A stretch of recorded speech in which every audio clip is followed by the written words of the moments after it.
That was quite an entrance. Well, we were just like, should I introduce you? I'm like, everybody sees me. We can't. We don't have to play it too much. Give it up one more time for Nolan North, Sure. everybody. We have such a fun crowd here today. First of all, so nice to meet you. Nice to meet you. Big fan, and I would love to know how you're enjoying Aberdeen so far. That's been brilliant. Actually got here. Oh. Stay. Got here a couple days ago, and we actually, Walter Jones, Seth, Gilliam, myself, my booking manager, we ended up going to a few, Dunotter Castle, got to see some things, a lot of steps. Which was, but it's just been brilliant. You know, anybody who knows me knows I'm a big fan of coming over here. I'm a golfer, and yet I've been to the home of golf and not played a dozen times now. I'm always here at the wrong time of the year. But I was at a wedding in Edinburgh in January. I've been to Glasgow a number of times. My first trip to Aberdeen, and it's just beautiful up here. Yes. So, yeah. You're beautiful, Aberdeen. You really are. You are. Do you make it a point to, when you're going away for work or appearances such as this, to kind of see your surroundings and see some history? Yeah, you know, I like to absolutely do those things, but I don't like touristy things. Yeah. My wife and I one time were in the UK, and she ordered we're going to do this private tour, and it ended up as a bus with a bunch of tourists from Czechoslovakia or something, and just this Nazi for a tour guide. It was like, a tourist who's late for the bus is a walking tourist. So we went to we were like at Oxford University. We made the bus just in time, where she told me I had just gotten a tea because it was cold. She's like, you can't have that on the bus. Take that. I'm serious, she was horrible. So then we get up to Stratford-upon-Avon, walk around there. Then we went, she said, you got 15 minutes yourself. And I went to a local pub, away from everybody else, and poured a couple pints. And my wife's like, kind of hungry. I guess we don't have time. I'm like, do you care? And we ditched the bus. We said, and then we ended up going to meeting some people, and they were like, oh, you need to come to this pub.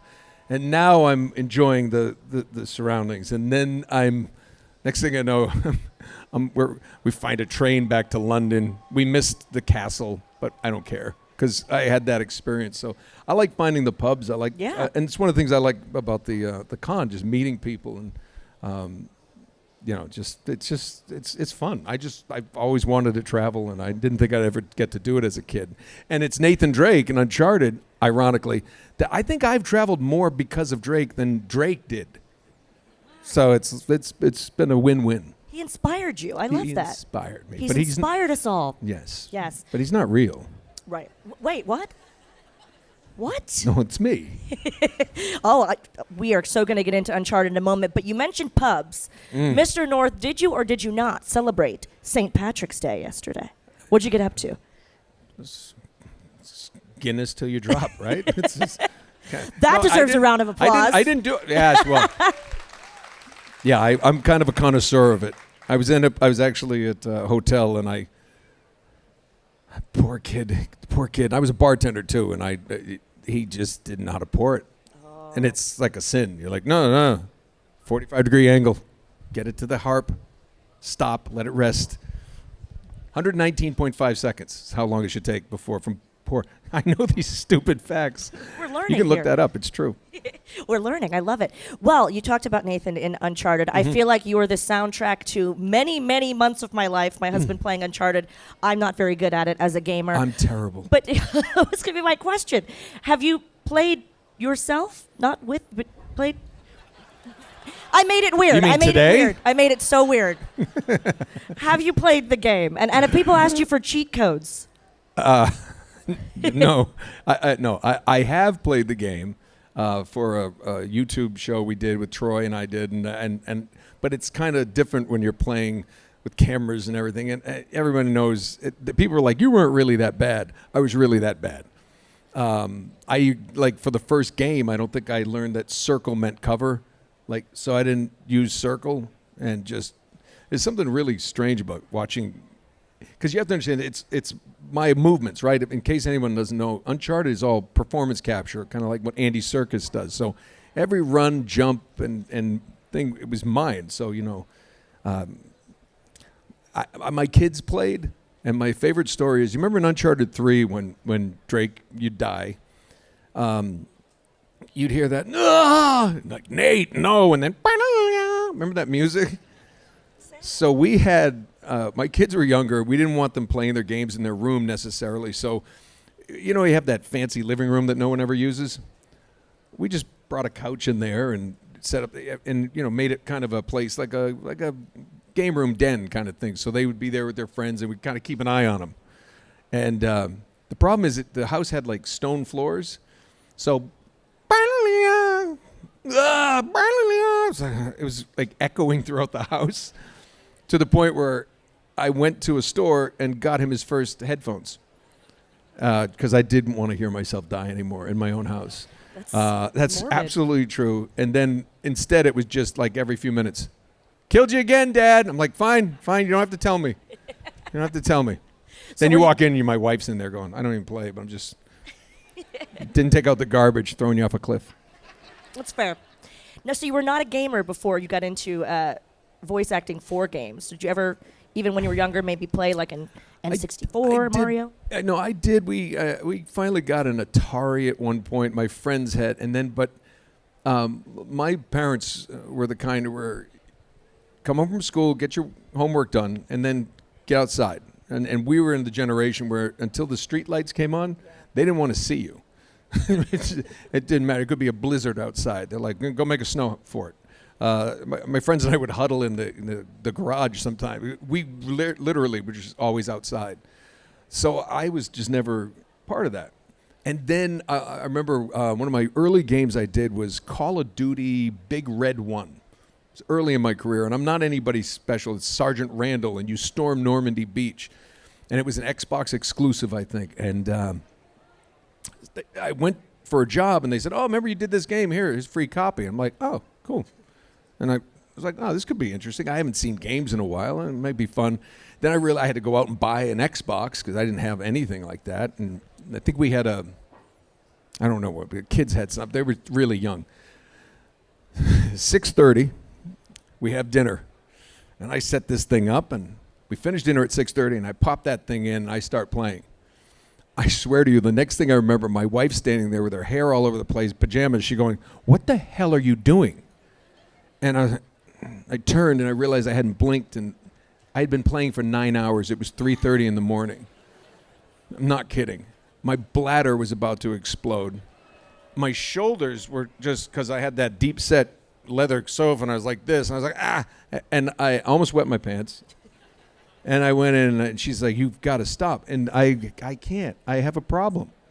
It was the most realistic, and you go back now, you guys would probably play that now, and it looks terrible, but it was unbelievable to see how far the technology had come since I was a kid. And I just realized if I start a game, the dogs won't get fed. Nothing will happen. Yeah. I'd never be here. Yeah, it takes over your life. No, I have a problem. I don't know. I have a problem. You're in a safe space. Yeah, Don't worry. I'm in a safe. Yeah. If you guys are just joining us, we have microphones over here on the left and one on the right. If you want to come up and ask a question, that would be awesome. But I'd love to hear about your working on Assassin's Creed and how that was for you. It was great until they killed me. And I told a couple of people today at the table, I found out on Twitter. That was the worst part. I just woke up one day and they're like, "Oh, are you upset that Desmond's died?" I'm like, "Oh, what? I got kids to pay for." It's a terrible way to find out. Yeah, they never, I guess you never, we never did a death scene. There was never that finality. But they brought him back a couple iterations just for the audio logs that he sent to his father. And then if you played Valhalla, the voice at I always call it the Giving Tree, but that's a book. The Tree of Light, wherever, that was Desmond's voice. Although they said it's not Desmond, but it's his voice because it's mine. So it worked out. But it was a great series. I know a lot of people. I meet more people, I think, with either Sic Parvis Magna or the Assassin's Creed. But I got to be honest, my involvement, my buddy Roger Craig Smith, Ezio, was my favorite character in that whole thing. And Matt Ryan in Black Flag, he had a character in Black Flag, which I played with my son. He played, I got into the one with the pirate ships. That was kind of fun. But I was on a strict limit. Did you put your limit on yourself, or? Yeah, I just walked away. And sometimes my kids would go, "Could you just let me play with my friends online now?" Because I did. The last time I played was about a year ago with my son, and a Call of Duty. He wanted me to run around with Call of Duty with him, and he was just like, "It's really not much fun rezzing you, reviving you all the time." Because like, I'm down again. Yeah, don't res me till I go get a beer. He's like, "Dad, that's not how it's played." Are there bragging rights with the kids, or is it more like, no, it's Dad, there's no you're bragging not cool? rights. No? No. Oh, you mean that way? Yeah. No. No. No, Not they at don't. all, huh? They don't care. It's just Dad. It's like, yeah, you get David Beckham's kid. He's like, whatever. It doesn't matter. No, they. I think it was fun when they were younger. I know my oldest son came in with an Uncharted shirt that you can't get, and he was maybe a freshman, and the seniors saw him and were like, "Where'd you get that?" He's like, "Oh, my dad's Nathan Drake," and they're like, "What do you mean your dad's Nathan Drake? That's not possible." And then, thanks to Google. Thanks to Google, they looked it up, and now all of a sudden he was the only freshman allowed to sit with the seniors. And I was also on a TV show called Pretty Little Liars, and they found out that I was Spencer's dad in Pretty Little Liars, so all the senior girls wanted to talk to him too. So he was like, "Thank you." Yeah. So he was cool for that one couple of years. High school's hard enough, but Yeah. that helped a little. Those are some pretty cool perks, though, I would think. You'd think. Yeah, for sure. Yeah. Well, let's talk for a moment, and we'll get to some fan questions, you guys. Thank you for standing here and waiting so patiently. Questions about the film iterations of video games. I mean, from Uncharted to now The Last of Us is super Who's watching that, by the way? Pedro Pascal from Santiago, Chile. Love him. What are your thoughts on the film iterations of all the games that you've been in? Well, I think traditionally films are games into films are difficult because my perspective is when you're playing, say, Uncharted, if you have the controller, you're Nathan Drake. It's not me. It's you, and you're deep involved in that. So when they make a one-to-one version of it, now you're forced to sit quietly in a dark room and just watch. And you think you want that, but I don't think it works. Not in a film. Stay with me. And that's what Sony realized. They looked at the history of some of the games, and if it wasn't like a horror game, like a Resident Evil, that had its own kind of through narrative, then it just wasn't very successful. So where was Nathan Drake in his 20s was the idea. Bring in Tom Holland, Mark Wahlberg. That's how movies get made. And I know they made enough money where they'll be able to do another one. And the guy on the beach was phenomenal. I mean, takes my breath away.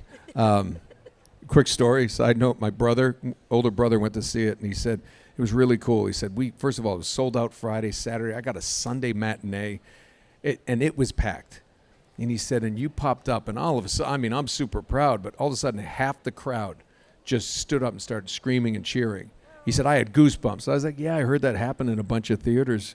And he goes, no, wait. He said, then in the next instant, I totally got your career. I go, what are you talking about? He goes, the other half of the audience stood up and started screaming at them to sit down and shut up because they had no idea who you were. And I love that. I love that people are going home going, I really like that movie. Oh, yeah, Mark's always good. What was the guy on the beach for? It's like that had no... It must... So I just think that's funny. Now, I know I'm long-winded. No, you're good. Last of Us, that's a 1-to-1, right? Why is it doing so well? It's a series. I really think a game is in episodes. It's chapters. So putting that in a series, and Pedro Pascal is phenomenal. Oh, and then to put the little Easter eggs of like Troy and Laura Bailey and Ashley in there, I really enjoyed it. And I think the big test is my wife never played the game, and she's watched it, and she enjoyed it. So that's the true test. Because I mean, as fans, you're gonna have an opinion. But I think if people who don't know the game, I think that's a testament to how it's done. Yeah. I think it's really been well done. Yeah. And Yeah. even a casual fan, like you said, that's a Yeah. testament to how great it is. Yeah, it for really. sure. They really did well, and it's the first, as far as I know, I could be wrong, but I think it's the first video game that's been turned into a television series. And I think it, obviously, like I said, games are in chapters, they're in levels. Why not have a series like that? So I think that's what makes it different than cramming your whole game into 2 hours. Yeah. Make sense? Yeah, very interesting. Cool Yeah. to get your thoughts on that. I was wondering. Another thing that you mentioned, though, some people knowing who you were and some people not, is it kind of cool to kind of go under the radar? Because if everyone knows who you are, then it's hard to, go out and people are bugging you. It's never been a problem. It's never, but that's cool, Yeah, no, right? I don't care one way or the other. People are like, oh, I don't want to bother you. I'm like, look, if I'm not, don't come say hi at a urinal It's a good rule to have, huh? or a toilet. It's like, hey, when you're finished in there, I'd like to take a picture with my kid. Well, he's in here with me. That's the response, because then they leave. No, that's terrible, but it's funny. Sorry. No, but I think the thing is I don't mind. I think it's funny. It's really nice. I never got into this for fame. It's like that you can get famous a lot of better ways. And Bill Murray once said, they said, is it great to be rich and famous? He goes, rich is good. Famous, not so much. And I feel bad for the Brad Pitts of the world, the different, I like doing, I like being out in public. I can't imagine being at that point where you can't do things. But like I said, it's never been a problem. So I certainly don't covet that. I wouldn't want that. And I think the cool thing about it, people have recognized me from the on-camera stuff I've done, but when you're recognized by some people who have played games or have heard your voice, that means they've taken the extra step to go, oh, I really enjoyed that. Who was that? Or conversely, that guy sucked. Who is that? Because I don't want to do. I got to Google that guy. Those are just my kids. Yeah, thanks. You got it. Thank you. Guy We in a have- fez gets it. His fez is familiar, right? Yeah, it's We've phenomenal. got a question over here on the right. Hi, guys. Oh, hey. Hi, I was wondering, from Pretty Little Liars, were you disappointed by the ending, or did you think somebody else should have been A? What's funny is I get asked a lot about the plot, and there's cast members, and we're all cast members. There's series regular and there's recurring, and I was recurring, and it's usually just financial. It's like we have the budget for 6 main characters or whatever. The recurring characters didn't get the scripts. So I came back one season to do the show, and they're like, oh, well, you're separated. You don't live here anymore. I'm like, what? This is my house. When did my wife leave me? Why? And they're like, well, it was off-screen issues. I'm like, really? That's lazy writing. I don't care. But so I didn't know. I thought I was actually in Ireland at the time, and people at a con, and they were like, can you believe that it was Spencer's twin? And I thought they meant, if you don't know the show, by the end of 7 seasons, we did 7 seasons of that, my character apparently off-screen had slept with everybody and had murderous children with everybody except Spencer. Because I had 3 I knew of, and then I found out one of them had an evil twin, and the evil twin is kind of like, really? You're going to go with the evil twin? But she had a British accent on that one, didn't she? No, I'm going to kill you lot. That's a quick story. Troyan, though, played my daughter. We would, when you go into a scene, you walk in, your scene's up, and you walk into the set, and everybody comes out, the director and everything, and they do a blocking rehearsal. And you just kind of, and everyone's, the lighting guys, they're putting tape down for the marks. Okay, on this line, once you move over to the counter, do that. And when they knew what I did, and Troyan's very good with accents, so she would be like, all right, this take, so for rehearsal, we got, what do you guys want? They were like, Irish. So then you'd be like, I don't want you saying Talby anymore. You understand? It's the 3rd time I told you. And she'd be doing it too, so we'd pick an accent, we'd pick a voice. It could be like, hey, Spencer, I don't want you yeah, you know. Oh, Al Pacino was a big fan. They liked that. Oh, Spencer. Ooh.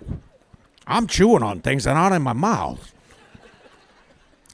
So, yeah, I over-answered another question. Sorry. I love that. Do we have all day? We sure do. We do not. Now, you know what we're going to have to ask? Scottish accent? You mentioned this. Okay, I can tell you. So, I grew up watching BBC. I love accents, so it's always imitation's the highest form of flattery. And the thing is like in the States, you know, like Irish, there's always a Lucky Charm guy, and nobody sounds like that, except one guy. But I did a show, Rizzoli and Isles. I did a couple episodes of Rizzoli and Isles, and there's an actor from Scotland who's on the show, young guy, and we were off talking, and somebody said, "Oh yeah, well, Angie Harmon is a friend of mine actually. She used to date a good buddy of mine. She's wonderful." And she said, "Oh yeah, Nolan does cartoons and things like that." And the guy goes, "Oh, you do the cartoons?" I said, "I was up for a cartoon one time. It's the do you know the How to Train Your Dragon? They come over, and I was doing Stoic, and they gave it to some American twat." And I looked at him and went, "I think I know that twat." And it was funny because I did Stoic for the How to Train Your Dragon TV series, and it's like it's this, but people don't know Gerard Butler is he either, you know, actually you can help me. He's grew up. His parents are Scottish. He grew up in Ireland, or his parents are Irish. He grew up in Scotland. Is what I think. Anybody? No, where? He's from Dundee. But his parents were Irish, and he has a weird. I mean, even I can hear this strange thing because I'll meet people here from Aberdeen. I'll meet people from Glasgow or Edinburgh, and it's like I can hear that the different accent. But he's just like all over the place. You know, first of all, he's got that kind of. It's not Liam Neeson now. Liam Neeson's just there. I will find you, and I will kill you. That's perfect. But no, he's more in there. It's a little more gravel. It's a cool accent. It's a cool sound that he has. But I ended up doing the video games for him, and then DreamWorks just said, "You want to come do the series?" Because he didn't do the series. So they took him. And the great thing is, see again, over answer. Nobody. You sit down. You're not going to get an answer. The first day of shooting that, recording that, there was a woman sitting in the booth with me. And everyone's usually behind glass, and I didn't know what she was doing, and she was Scottish, and she said, "I'm Gerard Butler's voice coach. We want to make sure you get the Scottish accent right." And I was like, "Oh, great! I think I know what I'm doing." But and by the end of it, it was like, "Hiccup, I want to talk about that dragon." It was like, it ended up being like, "Hiccup, I want to talk about that dragon." The following week we come back, it's like, okay, she's not there, same script. What's going on? They're like, it's completely unusable. We need the American version of Scottish. This is what I was told. It became, "Hiccup, it's time to talk about those dragons now." And that was it. Because, I mean, I have friends from Scotland. They're like, "Oh, no, there's some parts we have no idea what we're saying to each other." So it's really, I just think it's interesting. It's like the America, though. You go to the States, and you go to certain parts of maybe the South, and some guy like, "Hey, you want done did it without down that chicken there?" All I got was chicken. I don't. So the interstate's that way. "Hey, she mind you go on there to my wife that way. Come on, baby. I'm fixing to get that done." Woo! That's a word. Woo! I feel like you would do a really good McConaughey as well. You know that, right? Sometimes just gotta get that little whistle in there. I actually did a film with him. Had a small role in a thing called Surfer Dude years and years ago. And when we came in to do ADR after the film's done, we were doing it stuff, and I was doing my parts, and then all of a sudden there was a picture of him, and I said, "Maybe I just say something like that for him." And it's his buddies are like, "Oh my God, you got to do that." So I ended up doing it because he was coming in after me, and I did a couple of lines like that, and then they laid it in, and he was like, "That sounds good, man. Why are we doing this over?" And it was like, all right. Spot on. Fantastic. The funny thing about it is I know I could pick guys on one hand that probably do that better. That's what I love about this business. It's like I'm a fan of the guys I work with, the women I work with. It's the best. So cool. I could sit here and ask you to do All different right. voices all day Ralph long. Macchio has We've got got a a question over here on the left. Hey. What do you think about Tom Holland playing Nathan Drake in the Uncharted movie? I thought he was great. You know, here's what I love about Tom. So I got to work with him, meet him. He's so generous. He's really athletic, and he's a fan. I think that's the best thing I liked about it. He and his brothers played Uncharted. You know, somebody said, "Oh, he and I did an interview together," and they're like, "Now, Tom, did you talk to Nolan for some pointers?" And I interrupted. I said, "Why would he?" And they laughed. I said, "No, it's just all he has to do is play the game." And Tom went, "That's exactly." He said, "No." He said that he gave me all the material right there. Just he's great. And what I loved about him is between takes, there was if you remember the scene that I'm in on the beach, they flew me to Barcelona to do that. It's pretty cool, except it was in the middle of a pandemic, so seeing the city from a hotel room was like, it's just face grease all over the window. Looking, hi, it's a church. So, but there's in the scene that when he's coming up the beach, there's a ball, a beach ball, soccer, might have been a football that something goes by, and he in between takes he would be with the extras, the kids, when we weren't setting something up. They're setting up lights or something, and he'd be kicking the ball. He's not like, I got to go to my trailer. He's not like that. He's not affected like that. For somebody so young and I couldn't believe he's 24. I mean, I'm not that mature, and he just handles everything. We did publicity in New York. He's a great, great guy. He deserves all the success that comes his way. Yeah. Thank you so much. We doing Yeah, let's go to the tennis right here. questions. I'm going to try to go a little faster. I'm sorry, I get All right, long-winded. no, we could hear you talk all day. If you could be in any gaming franchise that you haven't been in, what would it be? Red Dead Redemption. Right? I grew up because I've been in everyone else, other one. It's the only one. Look me up. Google me. No, I mean right now. Google me. No. I love Westerns, okay? Clint Eastwood. Hell, I've watched High Plains Drifter twice here. I'm like, oh, it's on. It's one of those movies, if I ever see a Clint Eastwood in a cowboy hat, I'm watching this movie. I'll drop anything. And I think, and I know Rob Wiedoff and Roger Clark real well. And I mean, it was just a Western. Oh God, yeah. I think that would be mine. I think it was so cool. You got to do it. Your Southern accent is spot on. I don't have to be Southern, man. Perfect. That's different. Got a question over here on the left. Hi, you were one of the first people to give a voice to Deadpool. Yes.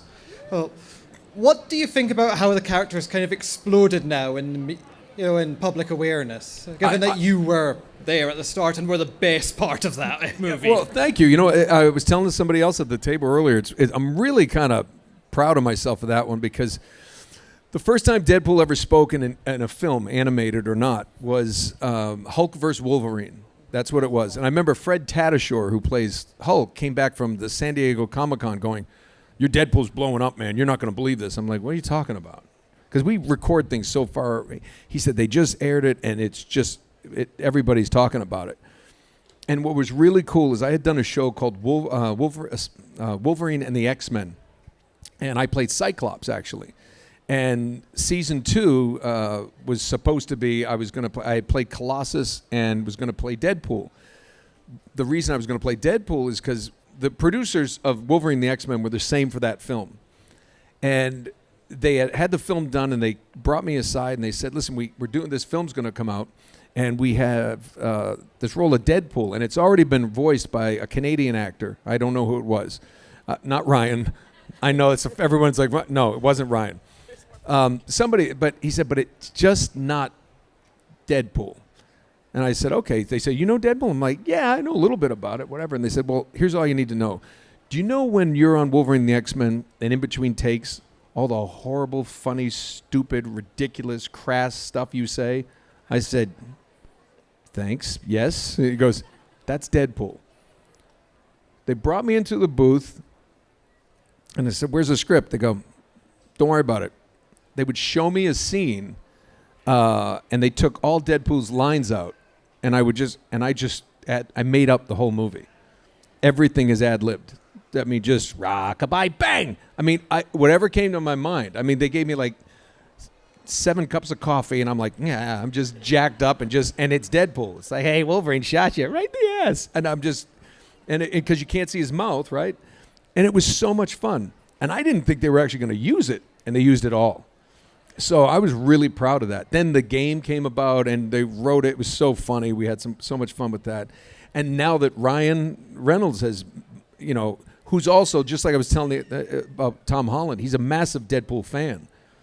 The fact that, you know, he's taken it to another level, I think is great. And I've been trying to get Marvel to let me do a Deadpool 2 game, to find a developer to, you know, let's get this in the works where we can actually write and do it in the Uncharted style. I'd love to do it in performance capture and really bring it to life for the gaming side. So I love it. I think there's nothing but good things for Deadpool. Yeah. Got a question over here on the right. I met you twice in Glasgow. I'm not sure if you vaguely remember with Troy. Yep. But speaking of The Last of Us, the adaptation, would you be interested in appearing in it and something similar, like if they done something with Call of Duty Zombies? Like, I know you were involved with that. Yeah, Last of Us. I mean, I would be happy to. I was never asked, so I don't know. I've had people ask me that. They said, "Why didn't you do Last of Us?" I'm like, they didn't call. So I don't know. I don't know why, but it's. Yeah, I think anything with TV or film, you know, I'm always interested if it's the right role, if it makes sense. You know, there's been some things that I've had to turn down because, you know, it's like, it's just, there's one script that was really good, and my manager was like, you can't do this because it was really, really dark. I'm like, yeah, but I can do this turn. It'd be really cool. She goes, yeah, you know, let's ease into getting to that role. And it's actually somebody, I was explained to me thinking about John Krasinski from The Office. He had roles thrown at him because he wanted to do the same thing I was thinking. And they were like, you want to transition from being Jim, the lovable Jim in The Office, to, you know, something else. And so the next things he took would lead him to something different. So if you look at the choices and the career that his team and he have made, it's actually brilliant because he went from there to there. Now he's Jack Ryan. He's doing these things, and the things he, you know, then he'll take on Bryan Cranston, the same thing. It just this trajectory of stuff that he ended up doing before he went to, you know, Breaking Bad. So yeah, it actually is. There should be, and sometimes you see people do something and it just flops, and it's like, what happened to them? So you got to be careful with that. Thank you. Yeah, you bet. Thank you. Good question. We've got one over here on the left. What was your favourite part in the Uncharted game? My favorite part? Oh, like which one? I mean, I can't really pick it because there was so much. So my favorite parts were the things that we did when we were making the game. Not really, because I was saying earlier, I'm really bad at playing the game. Some of my least favorite part of playing, I can tell you, was that jet ski in the first one. Because if I didn't hit a thing, then the snipers.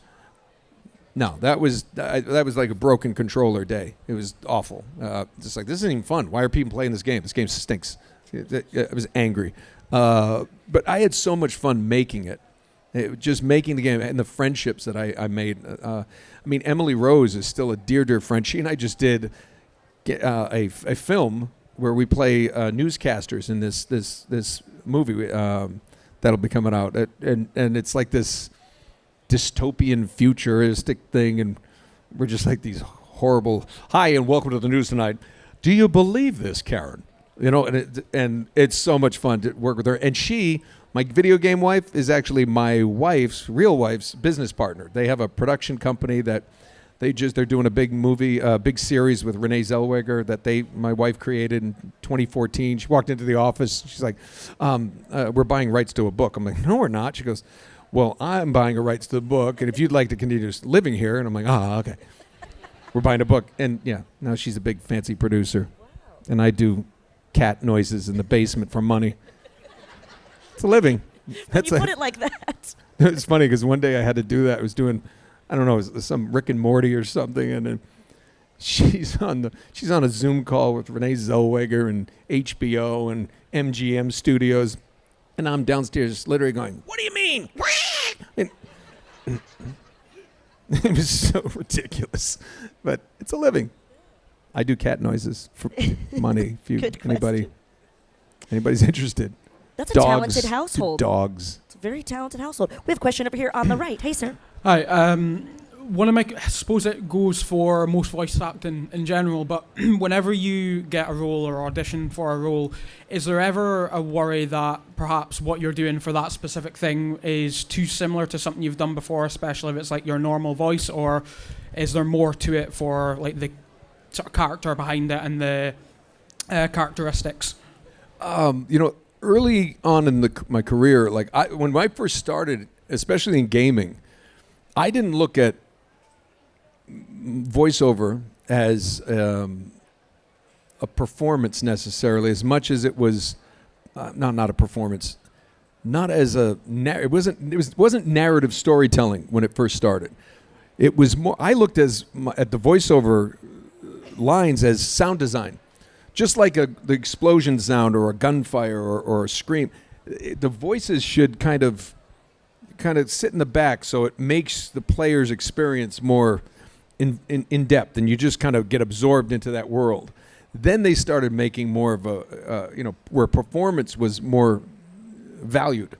Does that make sense? When I first started, it was one of those weird things where no, we didn't know, and then they started like, here's Uncharted, and that's just your voice, because it's like theater acting. Assassin's Creed, Uncharted hadn't even been out. We were recording that at the same time, so nobody wanted me to change my voice.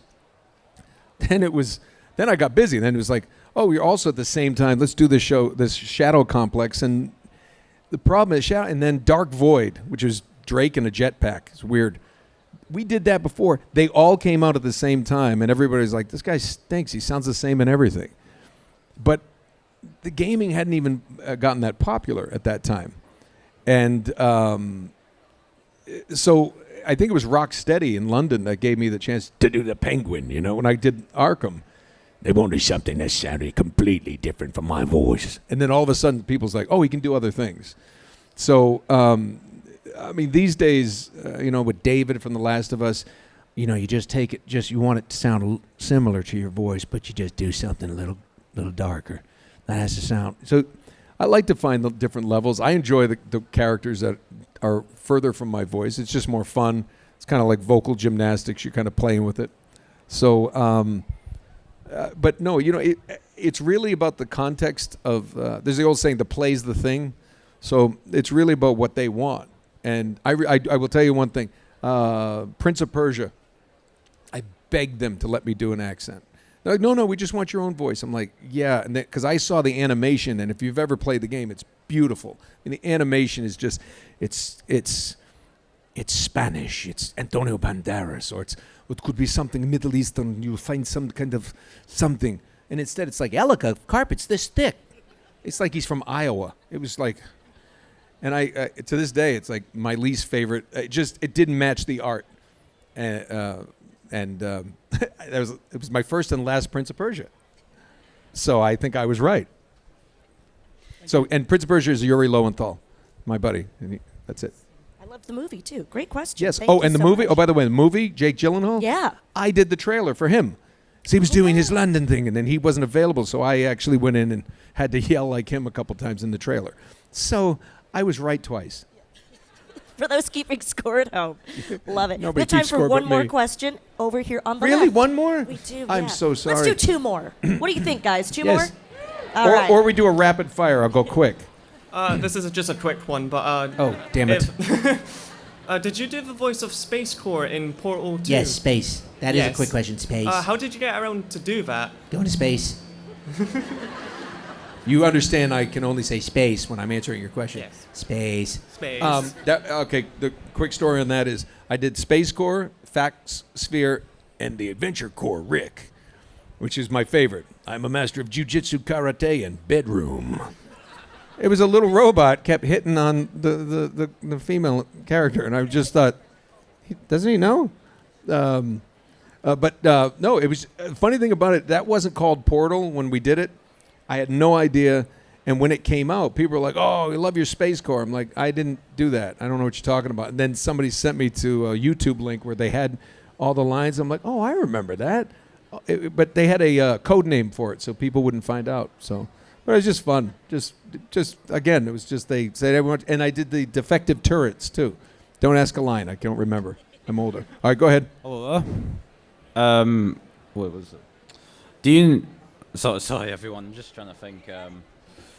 Do you know anything about a sequel to the Uncharted movie? No. I mean, I know the business. It made plenty of money. They like money.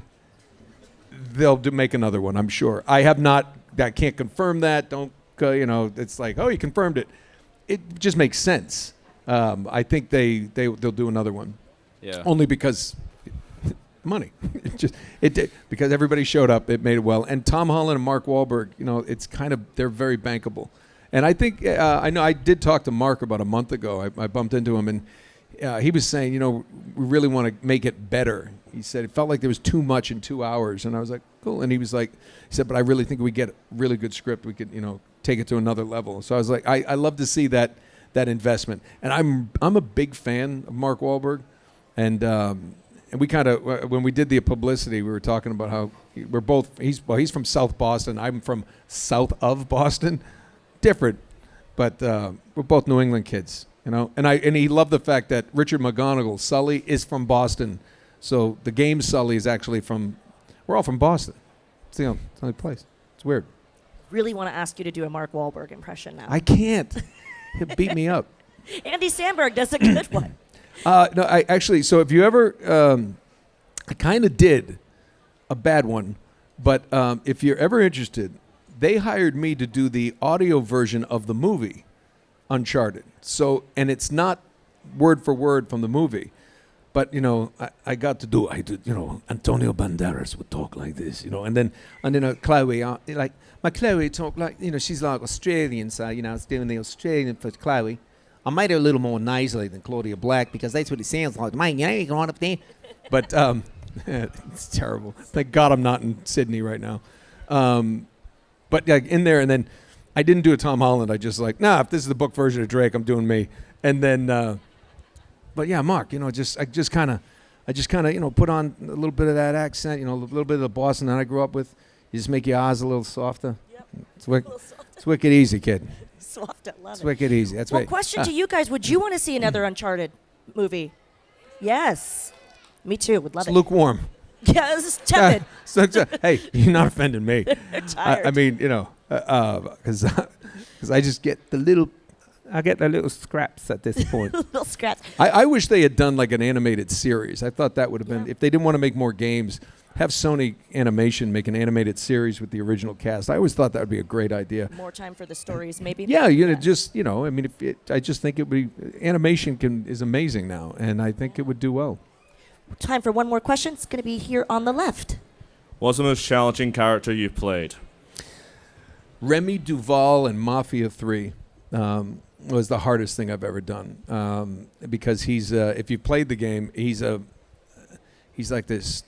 The game is set in real life incidents in 1967 during the civil rights movement, and Remy Duval is this charming, well-liked, established kind of radio host and kind of important man in town who is a massive, horrible racist who has lynched people, has done things, and we did it in motion capture. And I'm there with actors, and we had a scene where we were doing things like that.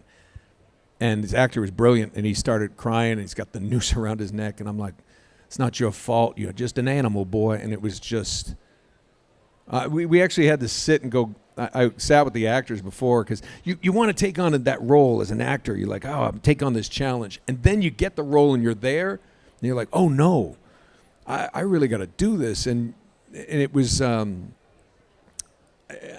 I never played anyone, and even Last of Us, David, Last of Us, it's not like this. I've never played anyone with that kind of hate. in their heart, like in their DNA, this hatred. Just like I don't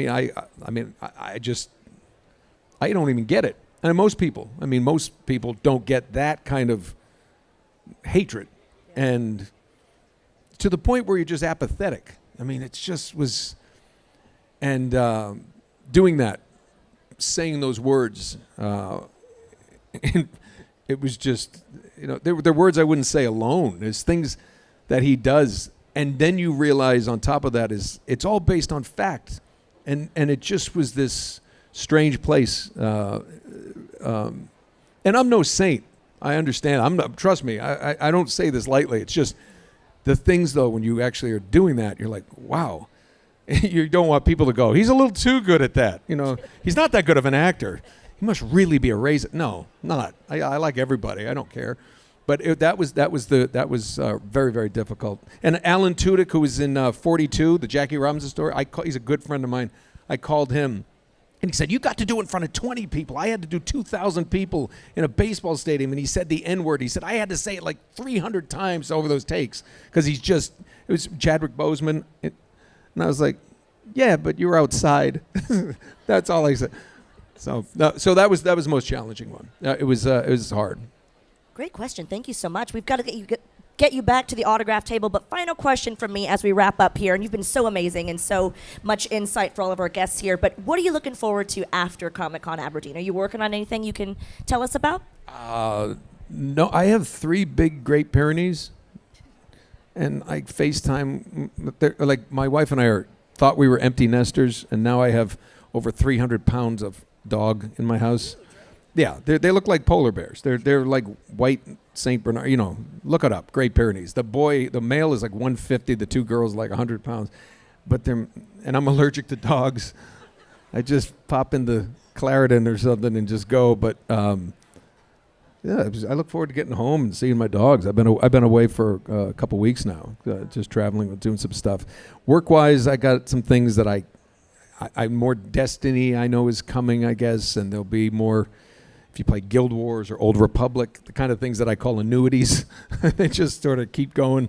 There's a couple other things that I can't talk about on camera and for gaming. More Rick and Morty, stuff, and more. If you have kids, Blazing the Monster Machines. We got picked up for an 8th season, so we're going to be doing more of that. Awesome. My friends can't believe I actually teach children, I educate children. They're like, not you. No, they thought I'd be. But no, it's so looking forward to getting back to my wife and the dogs.